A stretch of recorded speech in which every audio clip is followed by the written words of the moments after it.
आदाब, आप सभी का इस्तकबाल है हमारे खास प्रोग्राम वकील साहब में और मैं हूं आपके साथ तरन्नुम अली।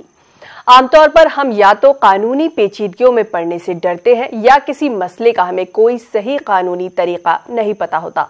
आपके ऐसे ही सवालों का जवाब देने के लिए हमारे साथ हैं फिरोज खान गाजी साहब, जो कि लीगल एक्सपर्ट हैं और सुप्रीम कोर्ट के वकील हैं। आपका वेलकम है हमारे इस प्रोग्राम में।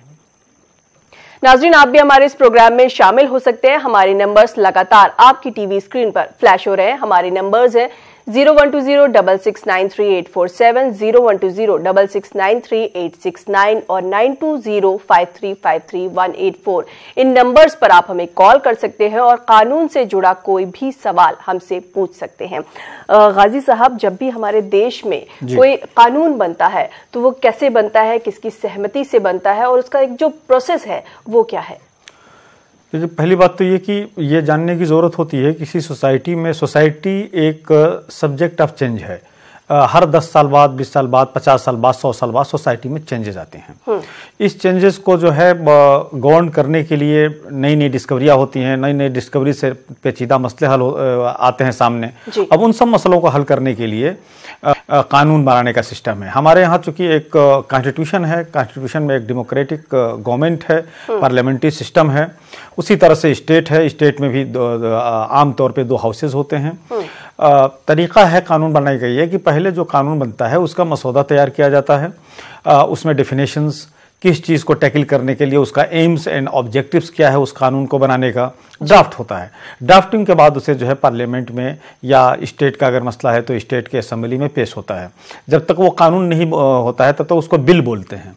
तो इस तरह से बिल इंट्रोड्यूस हो जाता है पार्लियामेंट में या असेंबली में। उसके ऊपर डिस्कशन होता है। अगर डिस्कशन के बाद भी कोई डिस्प्यूटेबल मसला आ जाता है जिसमें रूलिंग पार्टी या अपोजिशन के मुताल्लिक कोई डिस्प्यूट होता है, कोई इशू बन जाता है, तो उसको कभी कभी कमेटी को रिफर कर देते हैं। कमेटी का फिर रिपोर्ट आ जाता है। उसके बाद फिर बहस होती है। बहस के बाद जो है वोटिंग होता है पार्लियामेंट में या असेंबली में। वोटिंग के बाद जब वो बिल पास हो जाता है, दूसरे हाउस से भी, राज्यसभा से भी पास हो जाता है, तो उसके बाद वो एक्ट में तब्दील हो जाता है।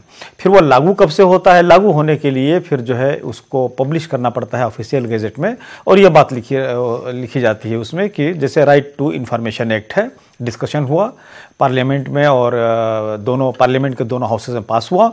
उसके बाद प्रेसिडेंट की तरफ से जो है एक ऑर्डिनेंस पास होता है। उस ऑर्डिनेंस में लिखा कि this act is applicable from such and such date. उस तारीख से वो कानून जो है अप्लीकेबल हो जाता है। जी, जम्मू से एक कॉलर हमारे साथ है, रफीक अहमद। हेलो, अस्सलाम वालेकुम। जी वालेकुम सलाम। मैं जम्मू से बात कर रहा हूँ। मेरा वकील साहब से एक सवाल है। हाँ, बताएं। जी, सवाल पूछिए, वकील साहब सुन रहे हैं आपको। मैम, मेरा सवाल है कि अगर ये लॉ के मुताबिक है, अगर एक बंदा 20 या 30 साल से, आपको मेरी आवाज आ रही है? आवाज सवाल पूरा कीजिए। अगर कोई एक बंदा 20 या 30 साल से किसी दूसरे रेवेन्यू विलेज में मतलब रिहाइश पजीर है, तो 30 साल पहले वो अपना रिहाइश चेंज करता है दूसरे पंचायत में या दूसरे रेवेन्यू विलेज में, और 30 साल के बाद वो उसी मतलब जहाँ से वो शिफ्ट हुआ है, हिजरत जहाँ से की उसने, वहीं पे वो मुलाजमत वगैरह ले लेता है और जहाँ पे आज वो रहता है वहाँ भी उसके जो है लीगल डॉक्यूमेंट्स हैं वहाँ पे। तो क्या इसमें कोई क्या कहते हैं डिफिकल्टी उसमें बाद में बन सकती है उसके मुलाजमत के हवाले से? क्या बन सकती है मुलाजमत के हवाले से? आपका सवाल क्लियर नहीं हो पा रहा है। अगर आपका ये है कि कहीं आपको अलॉट हुआ है जगह, वहाँ पर आप 30 साल से रह रहे हैं, उसके बाद आपका सर्विस ट्रांसफ़र हो गया और कहीं और चले गए, वहाँ भी आपने क्वार्टर ले लिया, तो देखिए तरीका तो ये है कि अगर आप सर्विस में हैं, एक जगह से अगर दूसरी जगह जा रहे हैं, तो 2 जगह एकोमोडेशन नहीं रख सकते हैं, एक जगह का आपको सरेंडर करना होगा। अगर सरेंडर नहीं करेंगे तो फिर उस डिपार्टमेंट को ये हक है कि आपके खिलाफ जो है वो रिकवरी के लिए जो ड्यूज़ जो है वो मार्केट रेट से लगाए, और इस तरह से केसेस चलते हैं ड्यूज़ को रिकवरी के लिए। ये सिचुएशन है। 2 जगह एक सर्विसमैन जो है वो क्वार्टर या गवर्नमेंट अलॉटेड क्वार्टर या फ्लैट नहीं रख सकता है।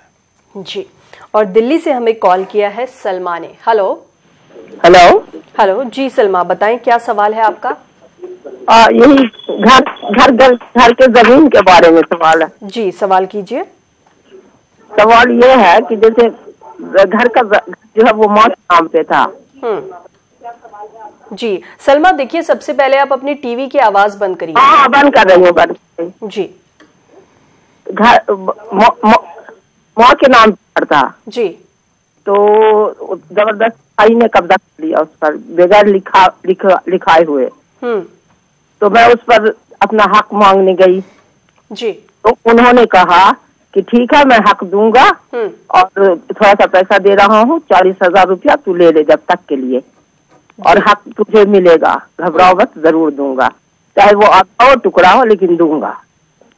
और जब दिन का वक्त आया मांगने गई, कहीं वो फरोख्त कर रहा घर, तो अब कह रहा है कि नहीं तुम्हारा कोई कुछ भी नहीं होगा, मैंने जो पैसा दिया वो होगी।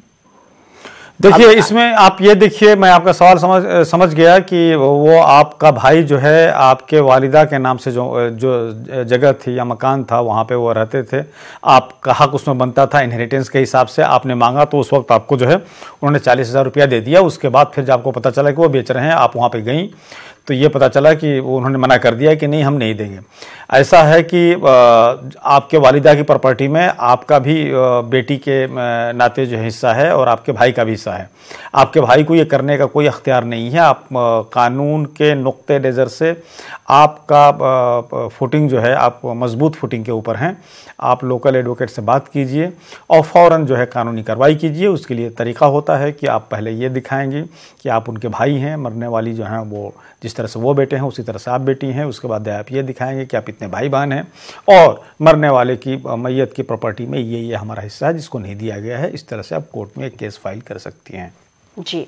जम्मू कश्मीर से हमारे साथ है माजिद। हेलो हेलो हेलो जी जी सवाल जी बताएं।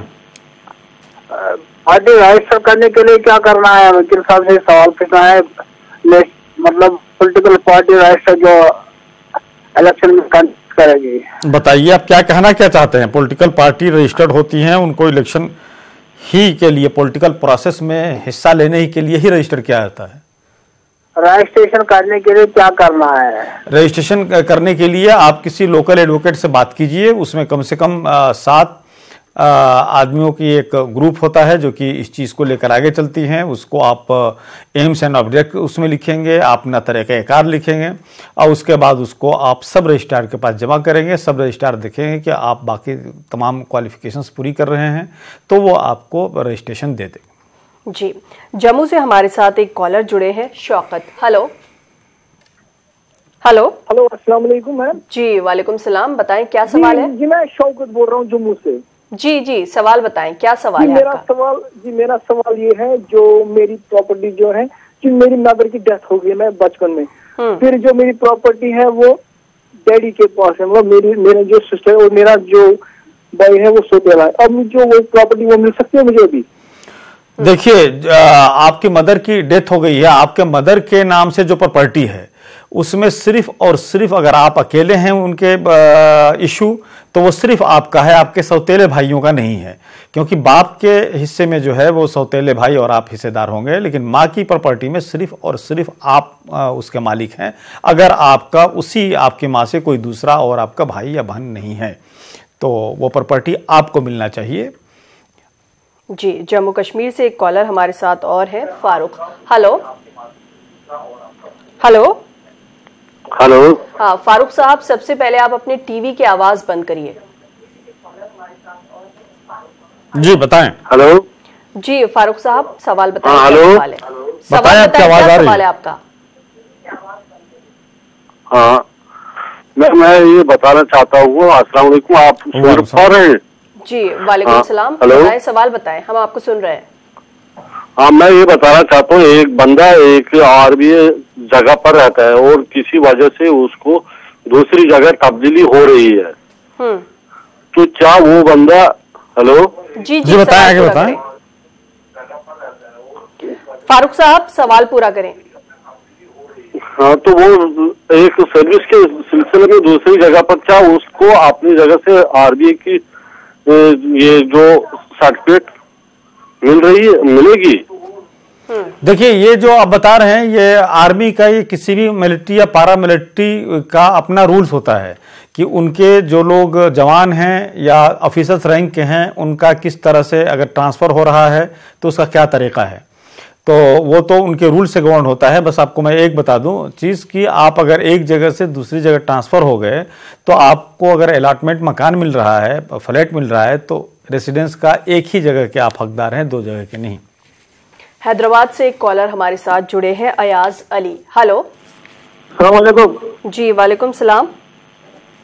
सर, मैं अयाज बोल रहा हूँ, मेरा मकान है जी। वो मकान में मेरी बीवी का नाम रजिस्ट्री में, मेरी बीवी का नाम है, मेरे दोनों बेटों का नाम रजिस्ट्री है।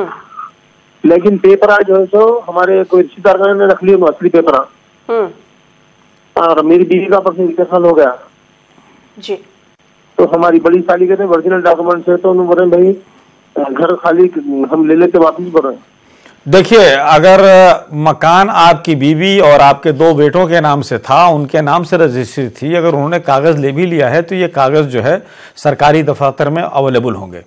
तो आप ऐसा कीजिए कि पहले तो एक एडवोकेट कीजिए, वहाँ नोटिस दीजिए अपनी साली को कि आपने ये डॉक्यूमेंट्स गलत तौर पे रख लिया है, जबकि इसके मालिक जो है हमारी बीवी थी, हमारे 2 बच्चों के नाम से। अगर वो नहीं दे रहे तो फिर कोर्ट में आप केस फाइल कीजिए। जम्मू से एक कॉलर हमारे साथ हैं, भूपिंदर भसीन। हेलो। हेलो जी भूपिंदर साहब, बताएं क्या सवाल है आपका। मैम, मेरा एक मकान है जो अलॉट हुआ था, रेफ्यूजी गवर्नमेंट ने अलॉट किया था 47 में हमारी पूरी फैमिली के नाम पे, जिसमें मेरे ताया जी थे, चाचा जी थे, मेरे फादर थे, 3 आदमी थे जी। तो हेड ऑफ द फैमिली जो मेरे ताया जी थे, एक्चुअली उन्होंने अपना शेयर बेच के वो एक्सपायर हो चुकी है। अब मुझे अपना शेयर अपने नाम, मेरे नाम कैसे होगा, मुझे बस ये पूछिए। देखिए, जो प्रॉपर्टी कर्ता के नाम से हुई थी, अलॉट हुई थी, उसमें से एक साहब जो हैं कर्ता के गुजरने के बाद जो उनका हिस्सा था उन्हें वो बेच दिए हैं। उसी तरह से आपको भी यह हक है, यह राइट है कि उसको बेच सकते हैं। जी। कश्मीर से हमारे साथ हैं Raziya Ramzan. Hello. Hello. Hello. Hello जी रजिया, बताएं क्या सवाल है आपका। हेलो रजिया, क्या आपको हमारी आवाज आ रही है। हेलो मैम, आपकी आवाज नहीं आ रही है। रजिया, आपकी आवाज हमें आ रही है। सवाल बताएं, क्या सवाल है आपका। मैम, मेरा क्वेश्चन प्रॉपर्टी के रिलेटेड है। जी, पूछिए अपना सवाल। हेलो। सवाल पूछिए, आप आवाज आ रही है। सवाल है आपका। ओके मैम, तो आप सवाल सुनिए। मेरा क्वेश्चन प्रॉपर्टी के रिलेटेड है। मेरे ग्रैंडफादर ने विल की थी मेरे फादर के नाम पर, और उसने उसे पूरी प्रॉपर्टी दी थी जो उसने खुद के नाम पे की थी। बट बाय फोर्स हमारे अंकल ने हमसे वो प्रॉपर्टी का 1/3 हिस्सा ले लिया। हम उस टाइम पे माइनर्स थे, हम उस टाइम पे उन्होंने ब्लैकमेल किया मेरे फादर को, तो बाय फोर्स उन्होंने हमसे वो प्रॉपर्टी ले ली। बट मैम, अब हम क्या वो प्रॉपर्टी उनसे वापस ले सकते हैं क्या? That will still valid? देखिए, पहली बात तो ये कि इस्लामिक सिस्टम के हिसाब से कोई भी विल अपने होने वाले वारिसैन के फेवर में नहीं हो सकता है। तो अगर आपके ग्रैंडफादर ने आपके फादर के नाम से अगर कोई प्रॉपर्टी विल की है तो वो विल कानून के नुक्ते नज़र से इनवैलिड है।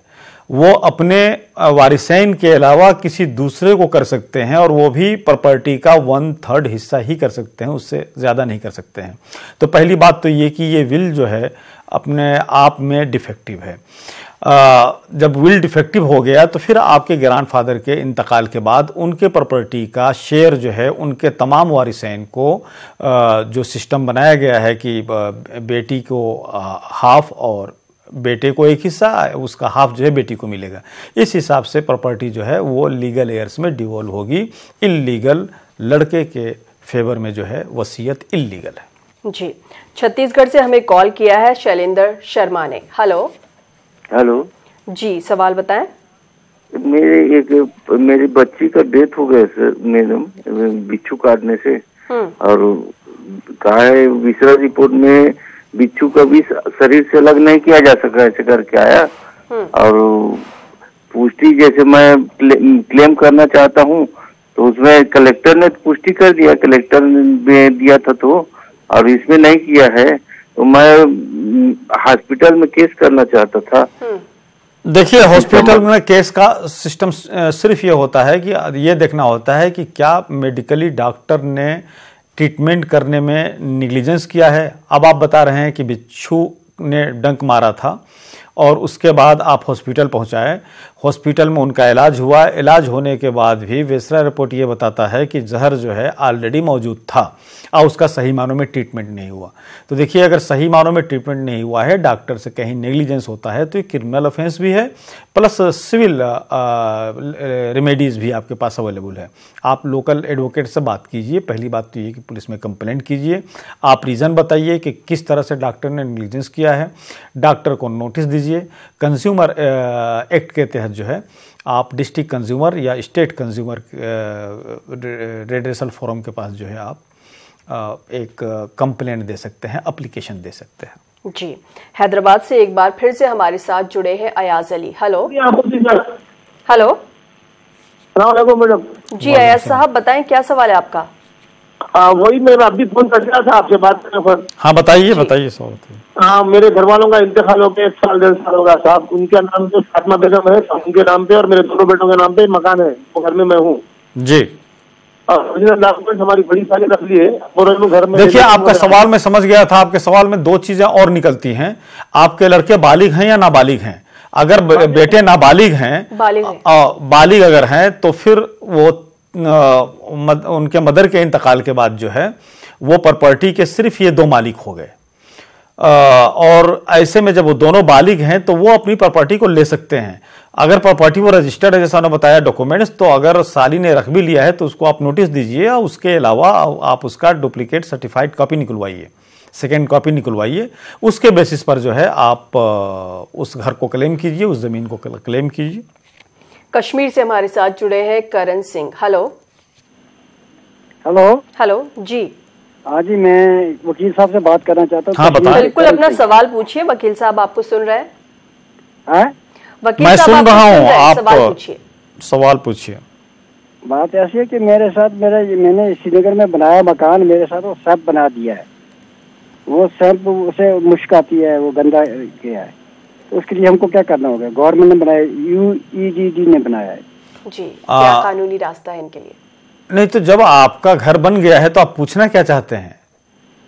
पूछना चाहते हैं, हमारे साथ ही बनाया ना, गवर्नमेंट ने सैंप बनाया, गंदा पानी वहां से निकलता है, वो आगे होना चाहिए, जरा दूर होना चाहिए। देखिए, जो ये गवर्नमेंट के मेजर्स होते हैं पानी, गंदा पानी निकालने का, या और इस किस्म के 10 मेजर्स होते हैं, तो उसमें ये देखा जाता है कि पब्लिक के बेनिफिट में क्या है। अगर ये सपोज कर लीजिए कि पब्लिक के बेनिफिट में है और तमाम किस्म का एक्स्ट्रा जो प्रिकॉशन होता है वो सरकार ने लिया है, तो कहीं ना कहीं तो पानी निकलेगा ही। अब उससे यह है कि अगर आपके बिल्कुल घर के बाहर से निकल रहा है, उसमें बदबू वगैरह ज्यादा आ रहा है, तो आपके पास ये है कि रेमेडीज आप कंप्लेंट कर सकते हैं उनके खिलाफ कि आपने ये जो चीजें लगाई हैं उसमें वो जो सेफ्टी मेजर होता है जो कि अवेलेबल है आपके पास, वो मेजर न लगाने से हमें नुकसान हुआ है, और आप इस तरह से जो है उस परेशानी का आप हल निकाल सकते हैं। जी, कश्मीर से हमारे साथ लाइन पर है आसिफ। हेलो। हाँ, सवाल इस तरह है, मेरी माँ की 2 बेटियां थी जी। बेटा कोई नहीं, नानी मेरी ना, बेटा कोई नहीं, बाप की वरासत कुछ नहीं। 2 बेटों में एक को वरासती इंतकाल 1961 में हुआ, दूसरी बेटी को नाबालिग करार दिया गया है। अब दूसरी बेटी को जिसको नाबालिग करार दिया गया उसको वरासत मिलेगी कि नहीं? सवाल है ये। नहीं, बिल्कुल। वकील साहब इनके सवाल का जवाब देंगे, लेकिन यहाँ पर वक्त हो गया एक छोटे से ब्रेक का। नाजरीन, यहाँ पर रुक रहे हैं एक छोटे से ब्रेक के लिए, लेकिन यहाँ पर एक्सपर्ट जो भी राय देते हैं वो कोई हतमी राय नहीं है। आप कोई दूसरी लीगल ओपिनियन भी ले सकते हैं, जो कि जरूरी भी है। गाजी साहब, ब्रेक पे जाने से पहले हमें कश्मीर से कॉल किया था आसिफ ने। इनका सवाल था प्रॉपर्टी में बंटवारे को लेकर। जी, इन्होंने ये कहा था कि जिस वक्त इंतकाल हुआ था फादर का, उस जमाने में एक 1961 में एक साथ बालिग थे और दूसरा बालिग नहीं था बच्चे। तो चाहे कोई बालिग हो या न हो, जो प्रॉपर्टी में हिस्सा आता है बेटा और बेटी का, वो उसी हिसाब से डिवाइड होगा। फर्क ये पड़ता है कि जो नाबालिग हैं तो उसमें कोई गार्जियन बन जाता है, कोई बड़ा भाई, कोई चचा। बहरहाल प्रॉपर्टी जो है उतना ही मिलेगा उसको जितना कि एक बालिग बेटे को मिलता है, उतना ही नाबालिग बेटे को ही मिलेगा। जी, लाइन पर हमारे साथ हैं कश्मीर से एक कॉलर अरुण कुमार। हेलो। मैं कश्मीर से, जम्मू से बोल रहा हूँ। जी, जम्मू से बात कर रहे हैं, माफ कीजिएगा, जम्मू से बात कर रहे हैं अरुण कुमार। बताएं क्या सवाल है? मेरा म्युनिसिपल काउंसिलर हूँ मैं जम्मू में। जी, सवाल बताएं। मेरा सवाल ये है कि मैं कॉन्ट्रैक्टर था कारपोरेटर बनने से पहले। तो मैं कॉन्ट्रैक्टर था, तो जब मैं काउंसलर बन गया कॉर्पोरेशन में, तो मेरे लॉ अफसर कहते कि अब आप कॉन्ट्रैक्ट नहीं कर सकते। तो क्या मैं कि ना मैं ऑनरेरियम मिलता है ना सैलरी मिलती है, तो हमारा तो बिजनेस बंद हो गया। नहीं, तो कारपोरेटर को उसके अपने अलाउंसेस बनते हैं, लेकिन ये उन्होंने सही आपके लॉ ऑफिस ने राय दिया है कि जब तक आप कॉन्ट्रैक्टर हैं तब तक जो है, जब तक आप कारपोरेटर हैं तब तक आप कोई डायरेक्ट बिजनेस नहीं कर सकते हैं। जी, कश्मीर से हमें कॉल किया है इशरत रमजान ने। हेलो हेलो हेलो जी इशरत, बताएं सवाल। मैम, मेरा क्वेश्चन भी प्रॉपर्टी के रिलेटेड है। जी जी मैम, मेरे ग्रैंडफादर ने प्रॉपर्टी डिस्ट्रीब्यूट की थी 3 बेटों में और एक हिस्सा खुद के लिए रखा था, और वो उसने गिफ्ट दिया मेरे फादर को। अब हमारे अंकल जो है वो हमसे उसमें से भी हिस्सा मांग रहे हैं। इवन कि एक बड़े अंकल ने हमसे उसमें से हिस्सा ले लिया, बाय फोर्स ले लिया, हमें ब्लैकमेल करके ले लिया। अब दूसरे अंकल भी बोल रहे हैं हमें प्रॉपर्टी में से कुछ दे दो, हिस्सा दे दो। मैम, अब मुझे क्वेश्चन ये था, क्या मैम हम अब इस जो ये गिफ्ट डीड थी या हिबनामा हम बोलते हैं इसको, दिया था मेरे फादर को, क्या हम इसका काम ले सकते हैं और उनसे जो उन्होंने वो प्रॉपर्टी ले ली वो वापस ले सकते हैं? मैं आपका सवाल क्या मैम ये हिबनामा वैलिड है? हाँ, सवाल मैं समझ गया आपका। देखिए, आपका कहना यह है कि आपके ग्रैंडफादर अपनी जिंदगी में ही प्रॉपर्टी का उन्होंने हिस्सा कर दिया था, 3 बेटों को दिया था, एक अपने पास रखा था एक हिस्सा, और वो एक हिस्सा जो अपने पास रखा था वो आपके नाम से, आपके वालिद के नाम से गिफ्ट कर दिया था। उसी को गिफ्ट, और उसी वक्त अगर पोजीशन भी दे दिया है, पोजीशन में भी आप हैं, तो वो गिफ्ट बिल्कुल वैलिड है। और आपके पास जो प्रॉपर्टी आई है, जो हिब्बानामा है, वो भी लीगल है। अगर उस प्रॉपर्टी में कोई इंटरफेरेंस कर रहा है उनके बाकी दूसरे लड़के यानी कि आपके चचा, तो आप बिल्कुल कोर्ट से जाकर इंजंक्शन ले सकती हैं कि ये जो प्रॉपर्टी हमारे पास आई है वो ग्रैंडफादर के गिफ्ट के जरिए आई है, न कि वरासत के जरिए। देखिए, प्रॉपर्टी जो है 3 तरीके से एक मुस्लिम जो है वो डिस्पोज ऑफ कर सकता है। अपनी ज़िंदगी में हिब्बा कर सकता है, गिफ्ट कर सकता है, जिसका कि आपने बताया। अपनी ज़िंदगी में वो वसीयत कर सकता है, जो कि उसके इंतकाल के बाद उस पर लागू होता है वसीयतनामा, या उसके इंतकाल के बाद प्रॉपर्टी जो कि वरासत का सिस्टम बताया गया है, उस सिस्टम के हिसाब से लीगल एयर्स पर डिवॉल्व होगा।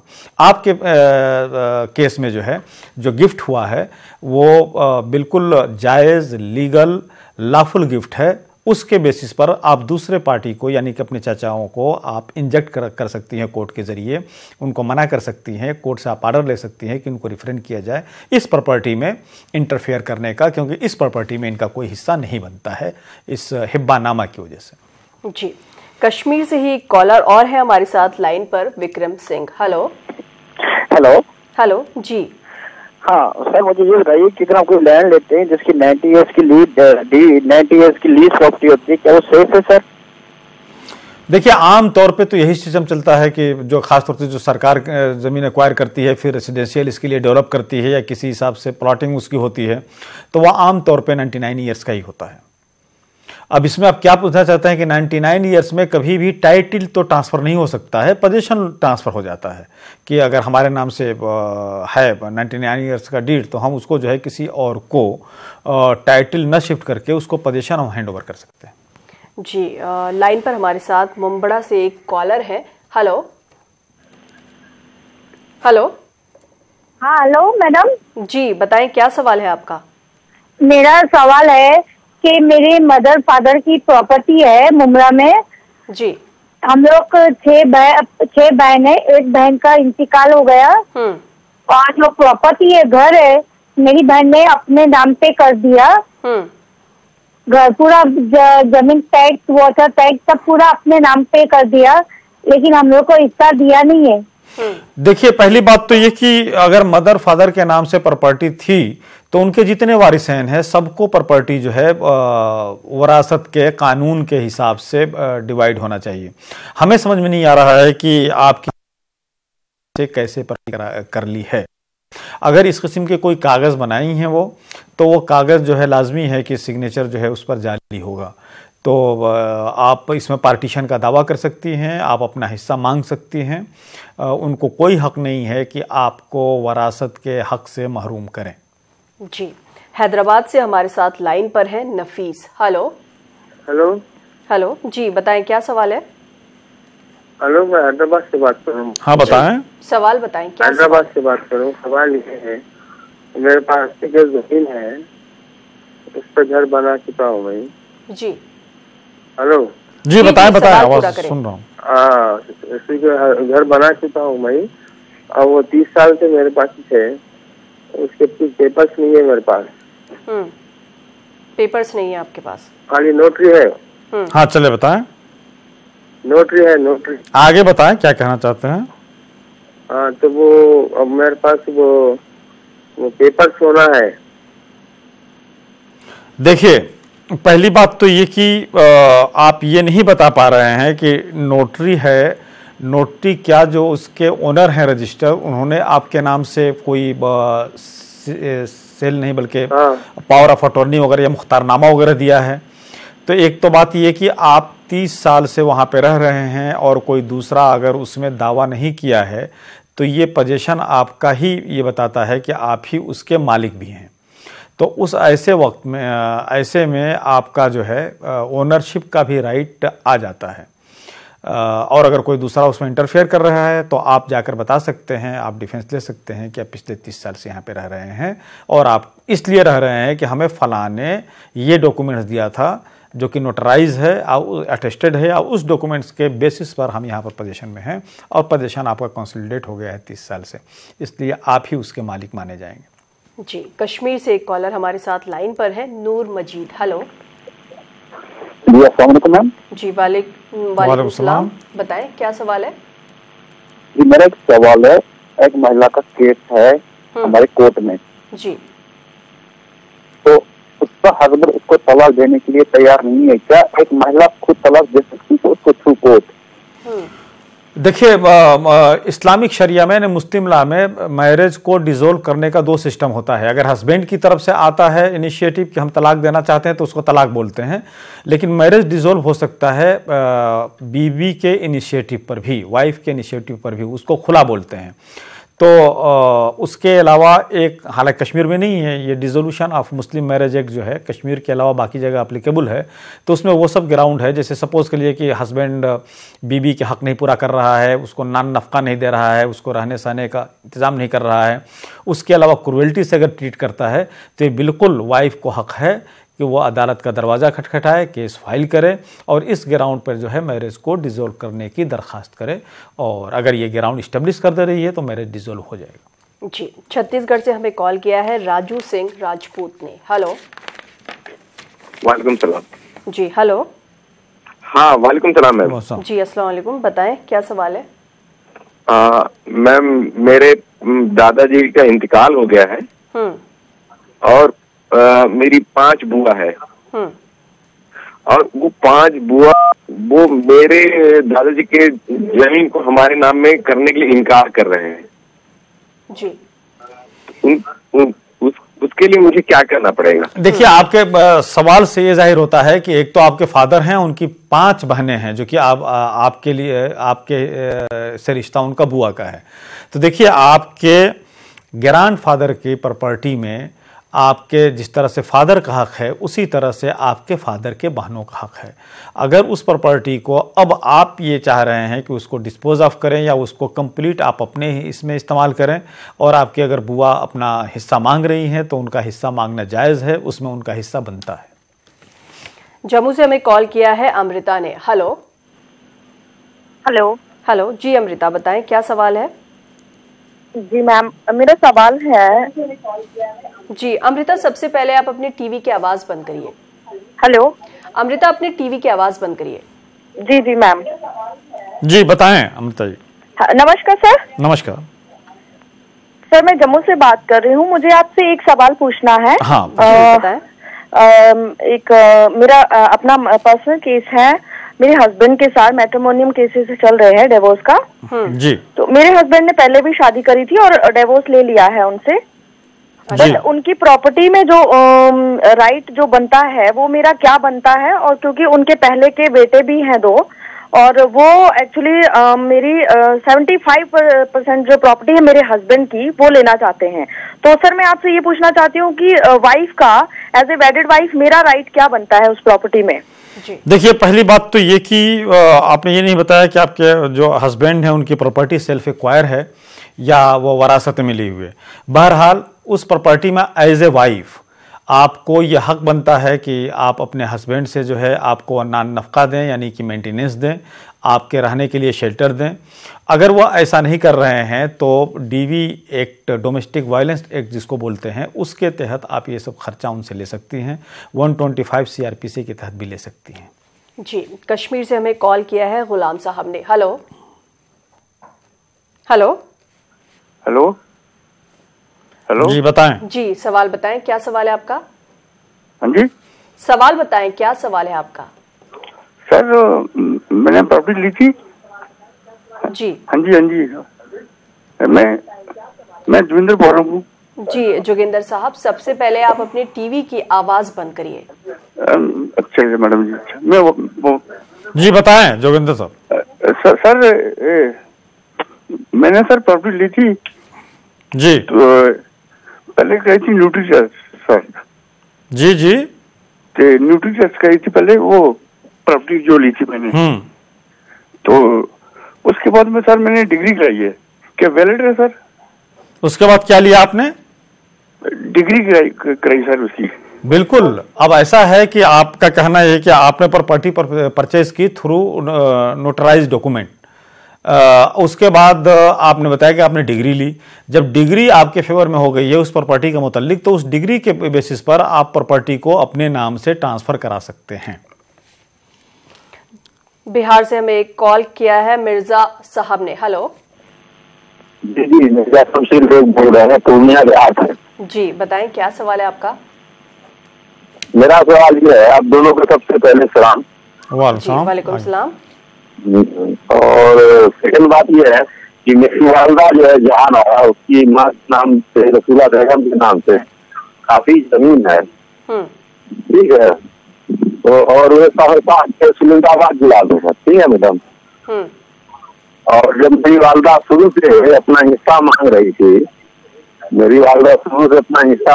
थी, तो वो हिस्सा देने में वो लोग जो है आनाकानी कर रहे थे जी, ठीक है। तो उसके बाद आनाकानी होने के बाद हम वहाँ जो जाए जब हिसाब मांगने के लिए, क्योंकि जमीन का सारे डॉक्यूमेंट हम निकाल चुके हैं और जमाबंदी मेरी नानी के नाम से बैठ है अब तक जी। मेरे मामू टाइम जो थे जी मेरे मामू टाइम जो थे अपना हिस्सा जमीन बेच लिया। मेरे जमीन को वरासतनामा में अपने पोता के नाम से और अपने कहते हैं कि दूरी के नाम से कर दिया। जी अब बताइए, क्या हम इस जमीन को कैसे हासिल कर सकते हैं? आप ऐसा कीजिए कि जैसा कि आप बता रहे हैं कि आपके मदर को हिस्सा जो है उसमें नहीं मिला है और आपके मदर के भाई जो हैं उस प्रॉपर्टी को जो है अपने पोते के नाम से कर लिए हैं, तो ऐसा है कि देखिए किसी के इंतकाल के बाद उसके लड़के लड़कियों का हक बन जाता है उसकी प्रॉपर्टी में। अगर इस हक से वो डिनाई कर रहे हैं तो आपके पास आपने जमाबंदी भी निकाल ली है, फर्द भी आपको मिल जाएगा। उसके बेसिस पर आप जो है वो दावा कर सकते हैं कि जो प्रॉपर्टी पोते के नाम से की गई है उनको करने का हक नहीं था, उस प्रॉपर्टी में आपके हिस्सा बनता है, तो आप कानूनी मजबूत फुटिंग पे हैं, आप प्रोसीड कर सकते हैं। जी, मुंबरा से एक कॉलर हमारे साथ लाइन पर है। हेलो। हाँ जी। जी बताएं, क्या सवाल है? मेरा सवाल है कि मेरा सास ससुर ने हम लोग सास ससुर के साथ में रहते थे, तो मेरी साली ने ना घर पूरा कब्जे कर लिया है और वो घर है ना उनकी बेटी और दामाद को दे दिया है, तो उसमें भी हम लोग क्या कर सकते हैं? कुछ केस वगैरह कर सकते हैं? देखिए, आपके सास ससुर का मतलब ये हुआ कि आपकी बीवी के पेरेंट्स, तो तो आपके बीवी के पेरेंट्स में अगर आपके साली ने उस पर कब्जा कर लिया है, यानी आपकी बीवी के बहन ने कब्जा कर लिया है, तो उसका वो कब्जा उतने हिस्से के लिए नाजायज़ है जो कि आपके बीवी के हक में आता है। तो आप उसके लिए कानून का सहारा लीजिए, लोकल एडवोकेट से बात कीजिए, suit for declaration and possession होता है, वो आप फाइल कीजिए। अगर उसको कब्जा करने के लिए उन्होंने कोई फोर्स डॉक्यूमेंट बनाया है तो फिर उन्होंने क्रिमिनल एक्ट किया है, आप जो है पुलिस में कंप्लेंट भी कर सकते हैं, ये भी आपके पास हक है। जी, जम्मू से हमें कॉल किया है गुलाम मोहम्मद ने। हेलो हेलो गुलाम साहब, क्या आपको हमारी आवाज आ रही है? हेलो, एक कॉलर हमारे साथ और लाइन पर है मुंबई से। हेलो जी, हेलो, सलाम वालेकुम। जी, वालेकुम सलाम। जी, मैं महफूज खान बात कर रहा हूँ बॉम्बे से। जी महफूज साहब, बताएं क्या सवाल है आपका?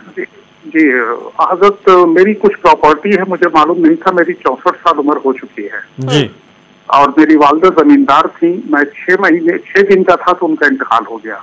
अच्छा। मेरे वालिद की 3 साल बाद दूसरी शादी हुई। मुझे हमेशा बाहर रखा गया, बाहर विदेशों में इधर उधर में रहा जी। मेरी परवरिश भी बाहर हुई। अभी मुझे 7 साल पहले पता चला कि मेरी वो तमाम प्रॉपर्टियां और जो मेरे वालिद की बीवी हैं वो मेरी वालदा की बेटी है, कानूनी ढंग से मेरी वालदा की बेटी हो गई है जी।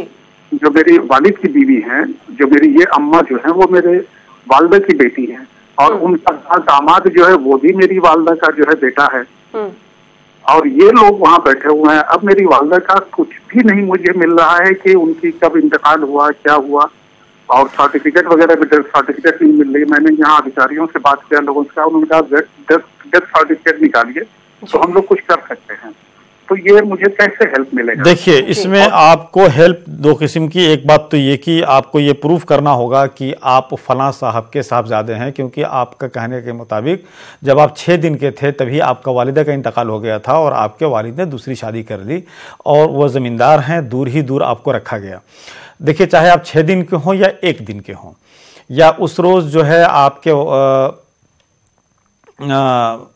उसी रोज़ पैदाइश ही क्यों ना हो, प्रॉपर्टी में आप बाकी जो आपके वालिद के दूसरी बीवी के जो बच्चे हैं, जितना उनका हक बनता है उतना ही आपका भी हक बनता है। अब जब आपको सिर्फ और सिर्फ 7 साल पहले पता चला है ये सब चीज़ें, तो आपको सही राय दिया गया है कि आप प्रॉपर्टी का पहले बिल्कुल ब्यौरा लीजिए, उसके बाद उनका डेथ सर्टिफिकेट लीजिए और आपको ये दिखाना पड़ेगा कि आप इतना दिन कहाँ थे। तो ये जो नॉलेज है, कोई भी लैंडेड प्रॉपर्टी के लिए 12 साल के अंदर मुकदमा कर सकते हैं, 12 साल के बाद जो है वो लिमिटेशन से बाहर हो जाता है। फॉर्चुनेटली आप कह रहे हैं कि जिस रोज़ हमें इन्फॉर्मेशन मिला है उससे अभी 7 साल ही हुआ है, तो आप बराए मेहरबानी फ़ौरन जाइए, आप लोकल एडवोकेट्स कीजिए, उनसे उनको नोटिस दिलवाइए, कोर्ट में मुकदमा डलवाइए।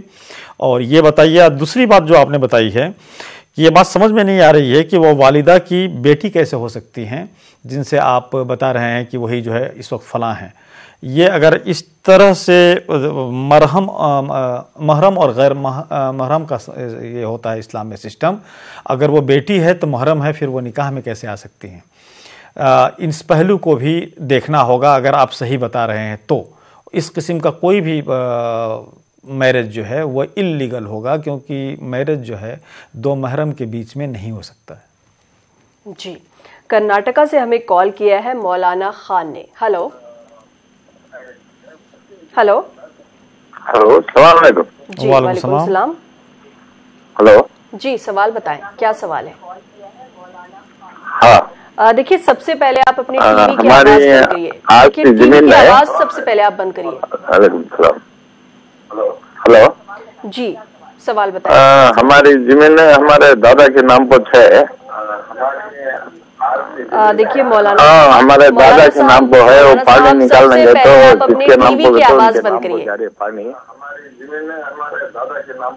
और कॉलर हमारे साथ है। हेलो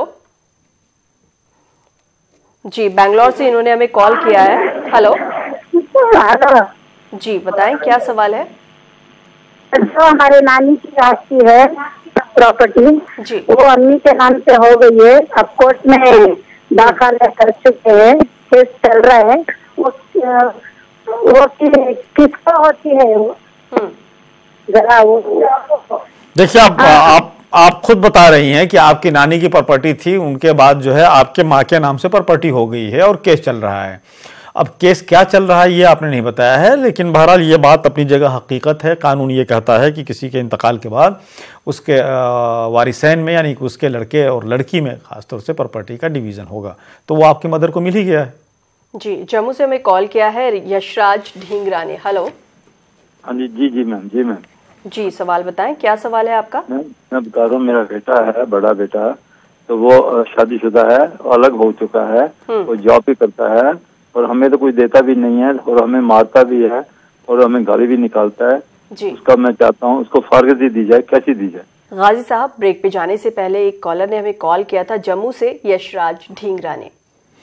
जी, ढींगरा साहब का जो सवाल है, एक बात तो ये कि इनका ये कहना कि इनका बड़ा लड़का अलग है, शादीशुदा है, और ये कि वो मारता भी है और गाली भी देता है। तो देखिए, मारने और गाली देने का या किसी किस्म का असल्ट करने का ऑलरेडी जो है कानून है। जिस तरह से कोई गैर अगर हमें असल्ट करे, हमें गाली दे, हम उसके खिलाफ एक्शन ले सकते हैं, उसी तरह से आप अपने बालिग लड़के के खिलाफ भी एक्शन ले सकते हैं, क्रिमिनल कंप्लेंट उनके खिलाफ आप फाइल कर सकते हैं। दूसरी बात, जहाँ तक प्रॉपर्टी की बात है, अगर आपकी सेल्फ एक्वायर प्रॉपर्टी है तो आप जैसे तबीयत करें वैसो इस्तेमाल करें। आप चाहें तो उसको जो है आप उस प्रॉपर्टी से बेदखल कर दें, उसके लिए आप इस किस्म की वसीयत भी कर सकते हैं, या अपनी ज़िंदगी में ही ये प्रॉपर्टी किसी दूसरे के नाम से कर सकते हैं, ताकि आपको वो बेटा जो कि नाफरमान है, आपके साथ ज्यादती कर रहा है, उसको हिस्सा न मिले। जी, जम्मू से हमें कॉल किया है मानव ने। हेलो। जी मैम। जी मानव, बताएं क्या सवाल है आपका? मैम, मैं एक एनजीओ के साथ थोड़ा मतलब इन्वॉल्व हूँ, तो मेरा एक क्वेश्चन है रिगार्डिंग मतलब कि मैम यहाँ पे कुछ लैंड्स हैं, गवर्नमेंट के लैंड, जिसको कुछ मतलब के जो लोग हैं उन्होंने इंक्रोच किया हुआ है। जी ठीक है, तो उस इंक्रोच लैंड की वजह से वो सारा का सारा फॉरेस्ट लैंड है। तो फॉरेस्ट लैंड वहाँ पे नहीं होने की वजह से हमारा कुछ एक पर्टिकुलर एरिया है जिसका कुछ मतलब उसका कुछ रेडियस तकरीबन 10 किलोमीटर है। वहाँ पे उसकी वजह से बारिश और हमारा जो इकोलॉजिकल डिस्टर्बेंस है वो चीज काफी ज्यादा हो चुकी है। तो इसके रिगार्डिंग में क्या मतलब पीआईएल सूट कर सकता हूँ? ये बिल्कुल आपका पीआईएल बनता है, और ये बहुत अच्छी बात है कि आपको बोलते हैं कि एक जागरूक नागरिक का आप हक अदा कर रहे हैं। एज ए जागरूक नागरिक जो है आप इंडिविजुअल भी कर सकते हैं, अगर किसी एनजीओ के साथ जुड़े हुए हैं तो उसके साथ भी कर सकते हैं। और ये कि इस तरह से अगर वो जंगल को काट रहे हैं या अपने कब्जे में ले रहे हैं, घर बना रहे हैं उसको, तो यह आपको हक है कि उनके खिलाफ आप प्रोसीड करें। आप बिल्कुल पीआईएल में जा सकते हैं। पहली बात तो एक कंसर्न जो डिपार्टमेंट्स हैं उनको आप अवगत कराइए, यानी कि उनको आप लेटर लिखिए, उनको कंप्लेंट लिखिए। अगर उसके बाद भी वो एक्शन नहीं ले रहे हैं तो आप फिर पीआईएल में जाइए, आपका केस अच्छा है। जी, जम्मू से हमें कॉल किया है सैयद अली हुसैन ने। हेलो।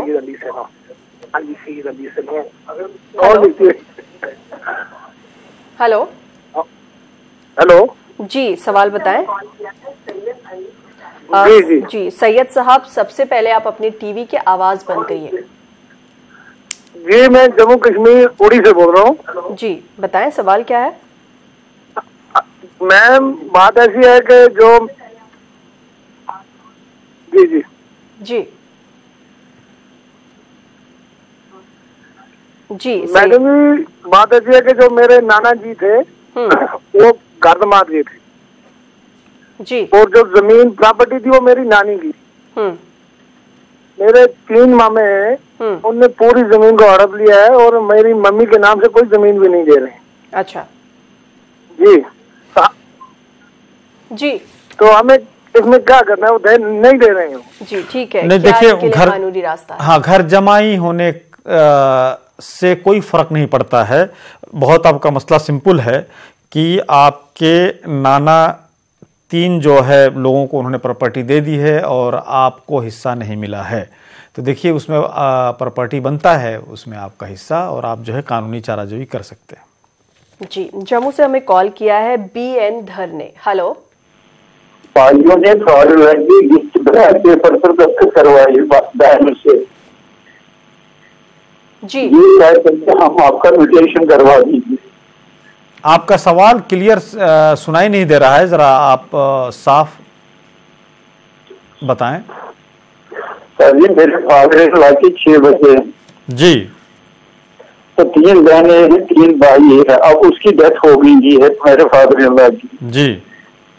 तो अब जो 3 भाई है इनमें एक बीमार था जी। उसने इन बहनों को कहा ये भाई जो बड़ी शातिर है ये आपको हिस्सा नहीं देंगे, हम आपके नाम म्यूटेशन करवा देंगे, आप हमें लिख के दे दे स्टाम्प करो ये स्टाम्प पर जी।